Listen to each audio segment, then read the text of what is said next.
how to add text on image in WordPress Elementor. So what you're gonna have to do is simply click on image to add your own image here. So as you can see, you're gonna be able to choose any of the images that you want, so you can upload your own images. So I'm going to choose this one here for this tutorial. And as you can see here, you have alt text, then you have captions, and then you have description.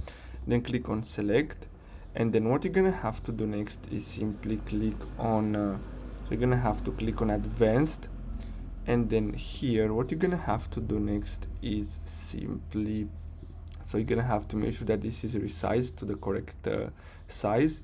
And then what you're gonna have to do next is simply click on heading here, and then you're gonna have to simply add it here. So let's move it here.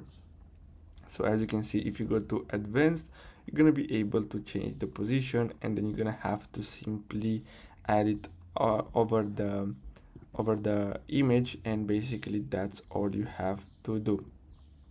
So I hope you found this video helpful. Thanks for watching.